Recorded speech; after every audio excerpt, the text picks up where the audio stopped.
Hello again, and welcome back to another minimally edited commentary from yours truly. I'm diving straight into this one because I have a lot to say. I want to talk about this tweet right here. Unironically, are there any up-and-coming TF2 creators in 2026? I went looking and could not find anything. And his criteria is that they make good, high-quality videos sometime in the last 6 months and have under 60,000 subscribers. I was originally going to write something on Twitter and then just be done with it, but then I remembered that conversation dynamics on Twitter are usually a shit show, so I figured that a commentary was the best path forward. I can tell you one thing, man. I certainly haven't seen any high production value videos from a TF2 centered channel in quite a while now, let alone a new TF2 channel. Oddly enough, the opposite is happening. We have TF2 YouTubers that haven't uploaded in years returning to YouTube for some reason. There are, of course, loose exceptions to this. We have Bloopander, of course. He has made some insanely high-quality videos. Please go watch them. But his content isn't exclusively about Team Fortress 2. Heavy wants to die! No, you don't! I think many of us have noticed this by now. There's a very discernible drought, a recession, in TF2 content right now. For one, no one new is uploading high-quality TF2 videos. And the videos that we do receive mostly come from established channels. But even the frequency at which these channels upload TF2 content has significantly decreased. It's very obvious to me why this is happening, but as implied by this tweet, it's not so obvious to my, let's call them colleagues in the TF2 YouTuber sphere. And no, this is not drama. For the love of God, I'm not starting a flame war. This video is purely meant to be an explanation.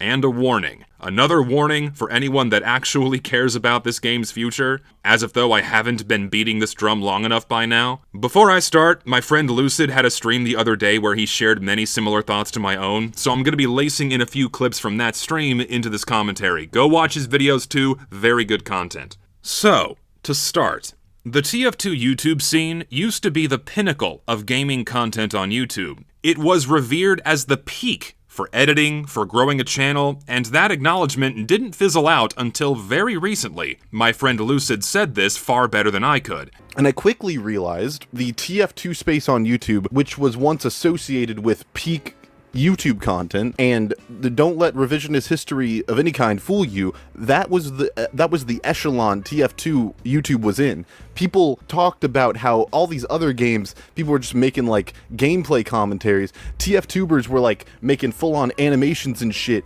for, you know, all this stuff, right? And they were making animations, they were making long-form like breakdowns of game mechanics, just crazy stuff, right? That used to be the state of TF2. It wasn't just that the game was, it wasn't even about the game doing well. You know, you had people like El Maxo and shit, Great Blue, and you know, all those like 2020, 2022 era people who were popping off and doing new things with the same old content. Because people are already in chat like, there's nothing to talk about. There wasn't anything to talk about in 2020.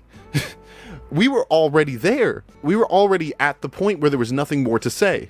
And yet, people were taking what had already been said and pushing it forward. And now we're here, where no one wants to do that anymore. The activity within the TF2 YouTube sphere is the perfect litmus test for how well the game is doing. Whether we like the videos or not, TF2's YouTube scene is one of the biggest pillars that keeps the game relevant and alive. The better the game is doing, the more content we get. Typically, the two biggest drivers for traffic into Team Fortress 2 is first, the fact the game is free, the level of entry is subterranean, and second, YouTube videos, or more generally, content outside of the game itself. Countless players were first exposed to Team Fortress 2 from YouTube videos. Seriously, in the comments section, tell us how you first heard about TF2. I guarantee that most of the replies will involve YouTube somehow. But what happens when there's no new growing YouTubers? No new exciting, groundbreaking videos? What happens when many of the biggest TF2 channels have stopped uploading exclusively TF2 content, or have outright moved away from the game entirely? Fewer and fewer people will get exposed to Team Fortress 2, resulting in fewer players and an overall declining outlook on the game as a whole. This does not bode well for the game's future. It's the first of many signs to come. And as always, no one wants to talk about why this is happening, or at least no one with a voice really seems to care. Since the lack of new TF2 YouTubers seems to come off as so surprising, why is this happening? Well, I'll tell you why. There's several reasons, but the biggest reason is this. Who in their right mind would willingly start playing Team Fortress 2 in 2026? Not only play it, but play it long enough to get invested, impassioned, and then go out of their way to make high-quality videos about it. Sure, this is a rhetorical question, but have you seen the state of the game lately? It sucks! Many fans of TF2 don't agree with that because many TF2 fans don't actually play the game on a regular basis. From the outside looking in, everything looks fine. Twitter and Reddit are bustling as always with memes and posts, a workshop item goes viral on Twitter, the occasional TF2 tangent video releases and gets several 100,000 views. Uncle Dane posts a new video and it's like a fucking holiday. To an observer, TF2 is thriving as always. But then, if you go and actually play the game, there are very clear, obvious reasons why no new players want to stick around. Many veterans of the game are numb to these reasons. They've dealt with them for so long that they know how to navigate them. Moreover, many TF2 fans and players have lost that critical, discerning eye for the game state because of how long the bots persisted. The bots were so bad for so long that any other problems the game deals with right now pale in comparison, even if those problems are causing for the game to bleed players. Simply put, TF2's player retention is terrible, thanks to casual mode and how Valve handles new updates. First, and I know I'm repeating myself, casual mode offers a miserable experience for new players. It might not seem miserable for many longtime players because, again, they're numb to it. But the initial experience for a brand new player is terrible, thanks to casual mode's dysfunctionality and other long-standing problems like the game providing little to no information for new players. Yes, I know many of you still play TF2 right now. I know many of you are veterans, many of you are raising an eyebrow right now. Well, it's not that bad. For a moment, just for a second, please, take yourself out of your own shoes, put your feet in the position of a brand new player that has never, ever played TF2 before. They have no idea what the game is like. They have no clue. They've only been exposed to Team Fortress 2 through YouTube videos and memes and Reddit posts. They know nothing. They install Team Fortress 2, they boot up the game, they dive into everything with the default settings and map selections, Valve's intended experience, and this is their first ever experience with Team Fortress 2.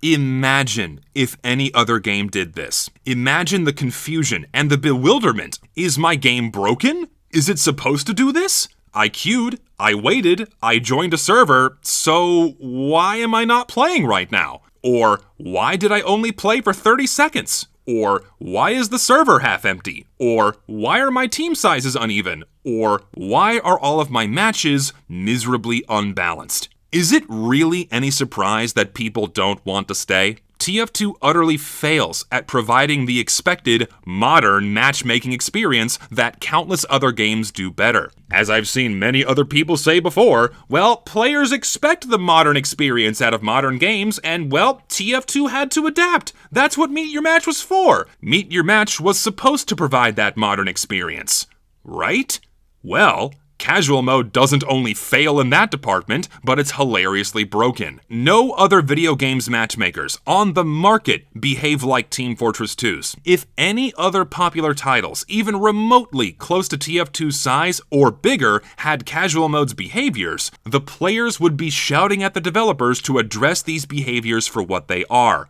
Problems, not features. TF2 is in this unfortunate position that its players lost their discerning and critical eye because of 10 years of bots. Other player bases retain that critically necessary angle, the understanding that the developers are responsible for their games, and if there's something that harms the experience, that should be addressed. For any other video game, if the developers did not address problems like this, players would leave, or protest, or simply complain. But TF2 is the exception because, again, we've become numb.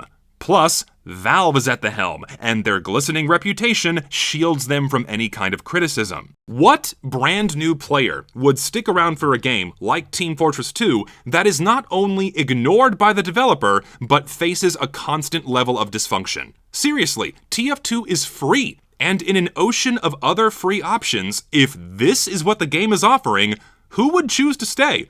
Who would choose to play it in the first place? I don't know how many more times I need to say this, but TF2 is one of the least approachable games on the market right now, which in turn makes player retention, and therefore growth or even stability, utterly abysmal. Players like myself stick around because we have the last remaining bastion away from casual mode. We have community servers. Thank God I have the social muscle to populate my own servers. Otherwise, I wouldn't be playing this game at all anymore. But sadly, these community servers aren't always populated. Not like they were before Meet Your Match killed them. So even the veterans are pushed away because we have an ever-shrinking list of tolerable places to play. When we're forced to play casual mode, it sucks. It's the most disruptive and frustrating experience imaginable. Constantly re-queuing to escape a steamroll, getting put into a game that's about to end or just ended. I made an entire video showing just how short and disruptive matches can be across all game modes. Long story short, unless someone has a friend ushering them into Team Fortress 2 and explains every little fucked up thing that shouldn't be happening in the first place and didn't happen before 2016, alongside the game's complex mechanics, because Jesus Christ, chances are, guys, they're not sticking around, and certainly not long enough to become a new YouTuber. On top of all of the established dysfunction, many TF2 players don't play TF2 year-round. That's normal, because many people only return for seasonal updates. Hell, the seasonal updates are the biggest reason why players come back to TF2 in the first place, especially these days. But consistently, on launch day or launch week, Valve drops the ball. Consistently, as we've seen year after year, update after update, the new maps are broken, or the game modes are broken, or the matchmaking system breaks and you can't even get into a server and play the game. This persists for days or even weeks at a time until Valve decides to step in and throw on a band-aid. Then we have cosmetics and maps that are mediocre at best to outright terrible at worst. Who the fuck would get excited about this? Who would want to come back if this was the status quo? Again, no other games do this. Imagine if they did. Sure, I get it. Plenty of people just don't give a shit about the quality because they don't really play TF2 on a regular basis. They just come back for the seasonal updates, waste some time, have their fun, and then fuck off for the rest of the year. But for the die-hard core player base that plays year-round, this is unacceptable. Everything in TF2 has been made disposable. The cosmetics, the maps, the updates, even the matches themselves, thanks to how quickly you can just re-queue, find another server, and gamble for a better time. Now, pause for a moment. Take a breath. Taking everything that I've just said about the current game state of Team Fortress 2, is it really that surprising that there are no new TF2 YouTubers? Who would look at any of this and think to themselves, man, golly gee, that's the game for me. I want to make videos about that. Yet, what's funny in a way, as evidenced by this tweet, these people acknowledge a rather alarming symptom of the game's neglect and decline, yet can't seem to make the connection between the two. And I'm not done yet. Another massive factor that's pushing the decline of Team Fortress 2 YouTube is TF2 YouTube itself. Normally, many YouTube spheres follow a similar cycle, a cycle of creators in and creators out, usually leaving something behind to excite or inspire the next generation, so they can iterate upon what's already there. But if you look at what currently active TF2 YouTubers make, that's not exactly the case. If you are a prospective new YouTuber and you're like, what will I make content about? Nobody is going to say TF2. No one. It used to be that is the pinnacle starting point for a TF2 YouTube or for a YouTuber's career. Now, the people at the top aren't really committing to making TF2 content exclusively, and which of course a new YouTuber's going to see that and be like, oh, this isn't sustainable, they have to diversify. I can't just make content about this game and be chill. What's even the point? It doesn't look like a solid, jumping off point. And they're all making like a very, very similar genre of content across the board. That's the craziest thing. Most of these guys, Zenith included, are participating in the same genre of like challenge-based, as Wheezy would put it, fun with friends content. Which, like, there's nothing wrong inherently with that. It's just that is it. At the top of the YouTube echelon, or the TF2 YouTube space, that is it. That's also not the fucking vanilla game. That is not the base vanilla game that is being promoted. That content is largely successful because they all have built-in fan bases already, so they can kind of coast off the fact that they're all well-known, where you get all the wacky people in one place. They're like, whoa, it fucking Fish is here, and the What's here, I like all these people. But also, like, you have to get people to help you mod the game to make a certain challenge work, and that's a whole thing. There's a bunch of reasons why this content is not appealing to the lower, like, echelon of, entry-level TF-tuber. But on top of that, remember in 2020 when there was not the popular thing? The popular thing was making TF2 videos. And I'm not saying like popular in the general YouTube sense. I'm saying like in TF2 YouTube, people who were at the top were making a variety of different kinds of content. Yes. Ranging from video essays about the game, to really cool SFM work, to technical breakdowns about things about the game, to challenge videos like this. It was all happening at the same time. Videos about fucking MVM. It was all happening at the same time. And it wasn't that you didn't have to do any one thing to be successful, because if you're an entry-level YouTuber, trying to do the chuckle nut style of content is not sustainable. You're not going to be able to do it quick enough for it to be good for you. Also, yes, people in chat are mentioning LED. LED has been going on for like 3 to 4 years.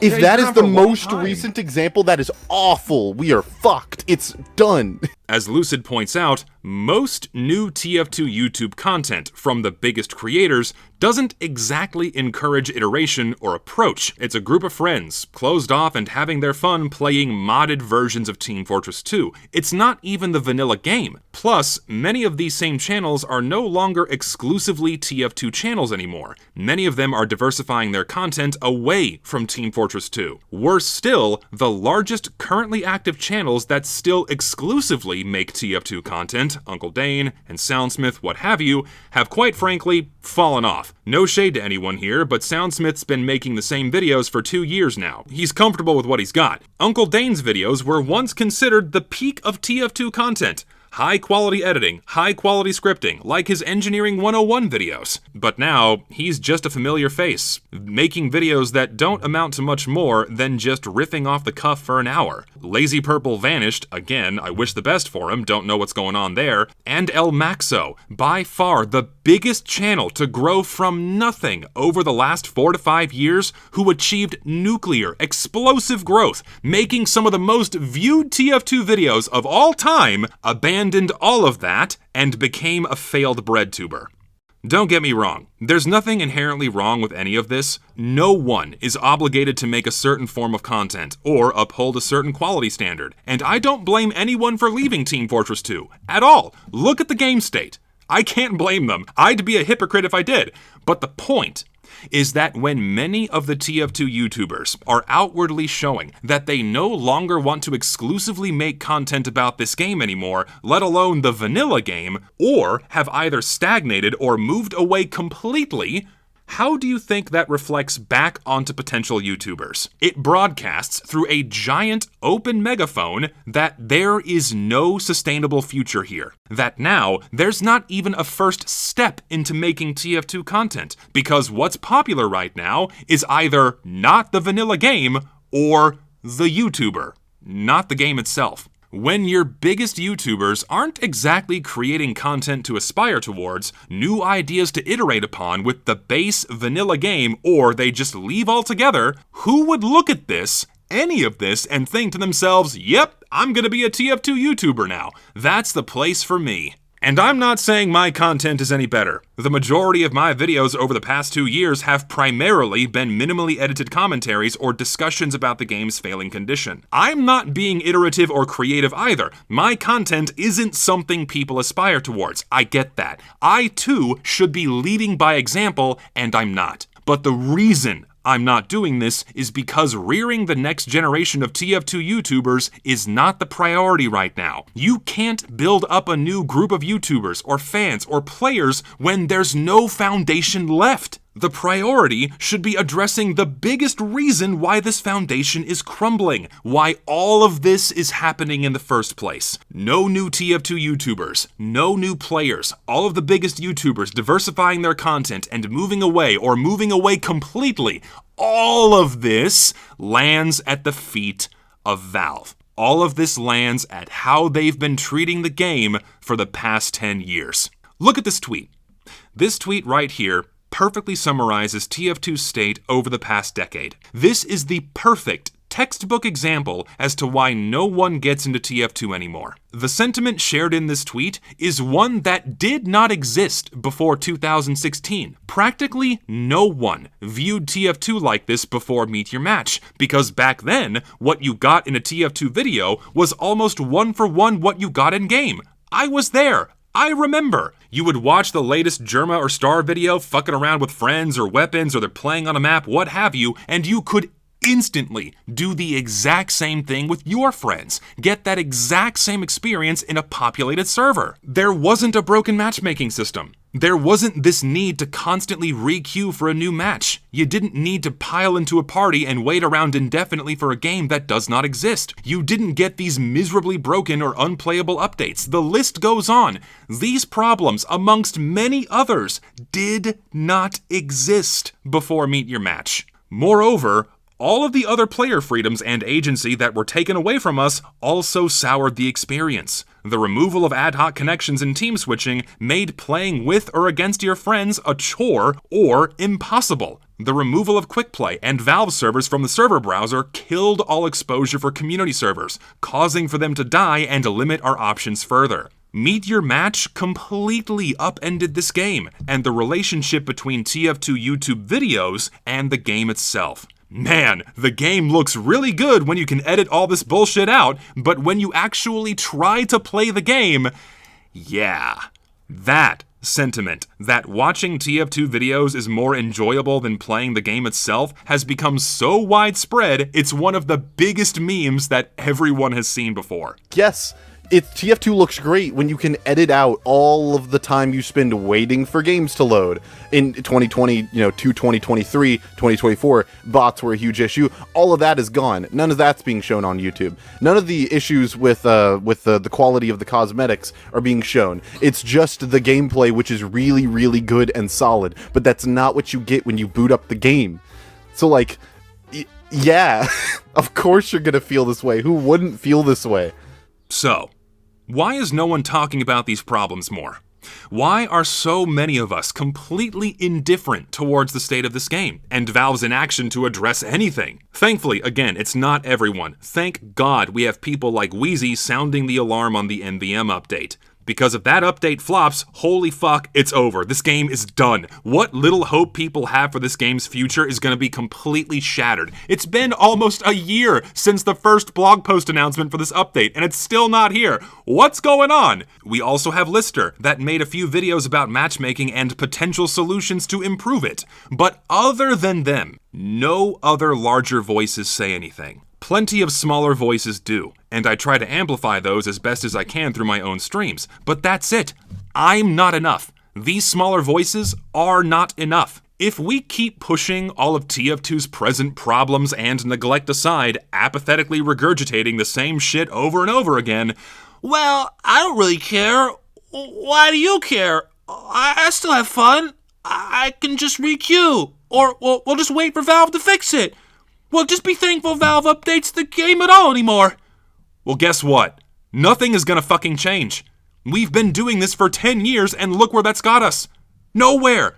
We're going fucking nowhere. This apathy and unwillingness to hold Valve responsible for their own mistakes or to have a more critical and discerning eye for what gets placed into this game will absolutely spell TF2's end. TF2's problems, its neglect, nothing will change unless we speak up. The current state of Team Fortress 2 is entirely Valve's fault. TF2's current treatment, or rather lack thereof, isn't good enough. It's simply inexcusable how Valve treats this game with how much money it earns them. Valve hasn't been doing anything meaningful for this game in almost a decade, other than the bare minimum level of maintenance. And they very likely won't do anything else unless we signal to them that we want changes. And believe it or not, Valve listens. They want us to complain. Look, a dev from the Deadlock team saying, yes, please complain. It lets us know what to address. So, when Valve makes that rare shred of communication with us, say on Reddit, like this last post from Jill some months ago, guess what we did? We communicated with them. We voiced our complaints with the current state of casual mode, and very cordially, I might add. The top voted replies were primarily people constructively voicing their concerns and demanding something be done. But of course, all of that got glazed over by those acting in bad faith. They cherry-picked the small handful of harsher responses and made it look like the player base was harassing the developers. Seriously? Why are we doing this? We are our own worst enemy. Why are we sabotaging any attempts to contact the developers by writing it off as harassment? What the fuck else are we supposed to do? Doing this is just common sense. This is why I've been making so many videos critical of Valve, critical of the state of the game. This is why I've been repeating myself like a broken fucking record for the past few years, because this is the only path forward if we want tangible change. Practically no one is sounding the alarm. These problems, players leaving, no new YouTubers, this is just the first sign. This is the first of many signs to come, and if this suicidal apathy does not stop, we are fucked.